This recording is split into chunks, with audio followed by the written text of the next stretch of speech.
All right, welcome back.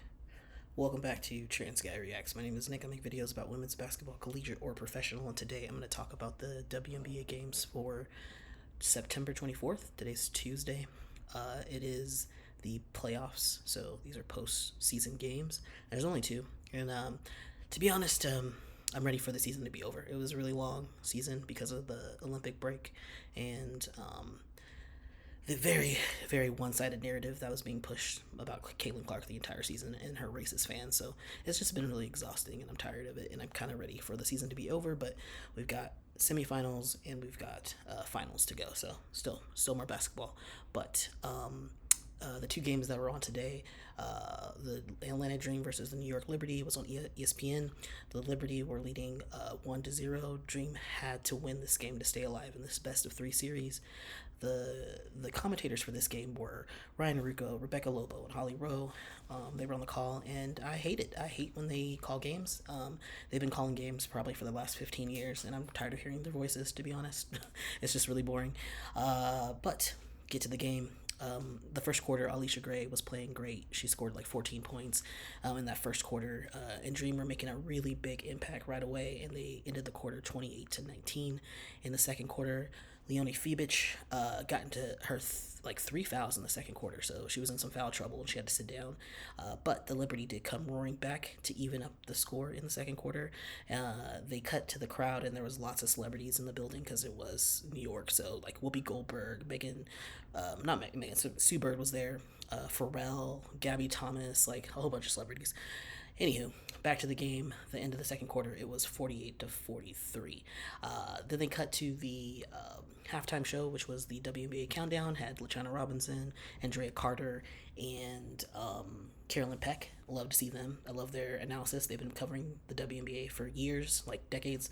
Well, Andrea Carter has been covering it for about a decade, and then LaChana and Carolyn decades, NCAA and WNBA. So it's always good to hear them and get their perspective, and they're funny. Get back to the game in the third quarter. Ryan Howard had a monster block against Brianna Stewart, which is pretty rare because Brianna's so tall. She rarely gets blocked, so that was kind of fun to see. And the Dream did come to play. Like, they were playing pretty hard. It was a highly contested quarter, but the Liberty had the edge, and it was 64-65 at the end of the third. In the fourth quarter, the Liberty just outscored the Dream most of that quarter, and Sabrina Ionescu was having like an exceptional game, considering she wasn't playing really well at the end of the season as a whole. But the Dream tried their best as they could, but the Liberty did prevail 82-91. And let's look at that box score for the Dream. Ryan Howard had 19 points. Naz Hillman had 6 points, but she did have 10 rebounds. Tina Charles had 14 points, 6 rebounds. Alicia Gray had 26 points. She had a really monster night. Jordan Cannon had 8 points, 11 assists, almost had a double-double in a night. And Nia Coffey had 7 points. So, the Dream did what they could, played way better than they did play the first game, but just wasn't enough for Liberty.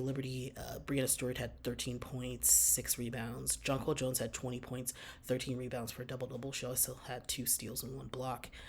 Leonie Fibich had a quiet night, but she still got 9 points. Sabrina Ionescu had a monster night, 26 points, 9 assists. This might have been her highest scoring game maybe ever, or career high maybe. I'm not exactly sure, but she just had a monster night. Her and Jonquel put it away pretty much. So yeah, Liberty are going to the semifinals. In the second game, we had the Seattle Storm versus the Las Vegas Aces, also on the ESPN. The Aces gave Storm hell in that fourth quarter of the last game, and so they lead the series 1-0. So for the Storm, they do have to win this to move on.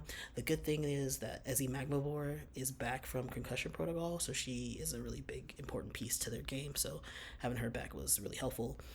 On the call was Pam Ward, Monica McNutt, and Angel Gray, who I all like very much. I think they have great analysis, so it's nice to hear them. In the first quarter, the Aces punched first. Asia was playing really well. They ended the quarter 20-30, which a lot of points on the board.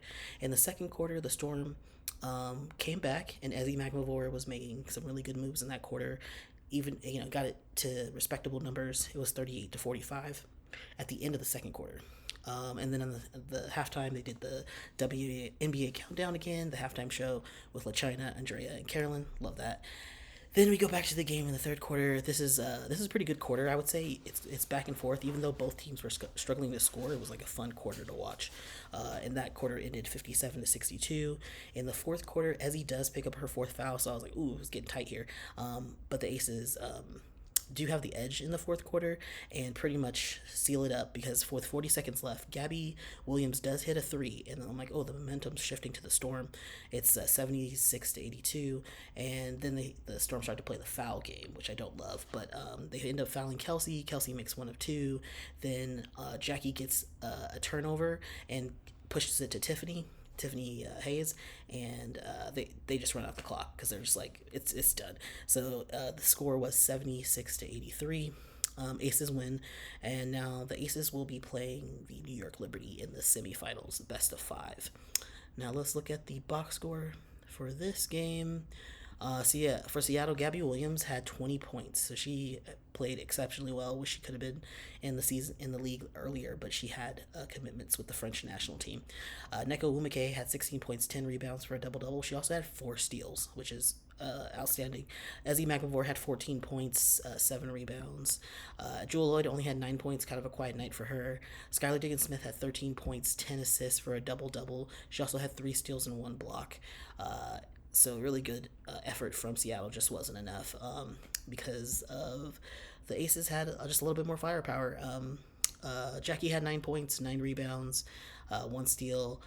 Asia Wilson had 24 points, 13 rebounds for a double-double. She also had 2 blocks. Kelsey Plum had 29 points, 6 rebounds.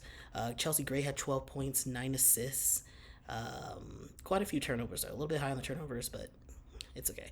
Tiffany Hayes had 9 points. So, yeah, just a little bit better offensive effort from Aces, which led them to the win. So now they're going to go and have this rematch with the Liberty, who they beat for the championship last year. So it's going to be an interesting matchup because Liberty have been playing better all season, more consistently, but the Aces have gotten really good now, like at the end of the season. So we'll see what happens. And then right after, Sports Center came on, and it was an all-women broadcast, which was pretty cool. I love to see that. Because they have a little bit of a different perspective, different history, different context. Yeah, so it was nice to see. And there was a lot of coverage of the WNBA in that Sports Center coverage. So yeah, that was the games. That was a recap for today. The next set of games are tomorrow. I believe it's Connecticut Sun versus Fever and Lynx versus Mercury. So we'll see how that goes and if there's going to be, some sweeps in that game as well, those games as well, or if we're going to go to game threes. All right, thanks for watching, and I'll see y'all in the next one. Peace.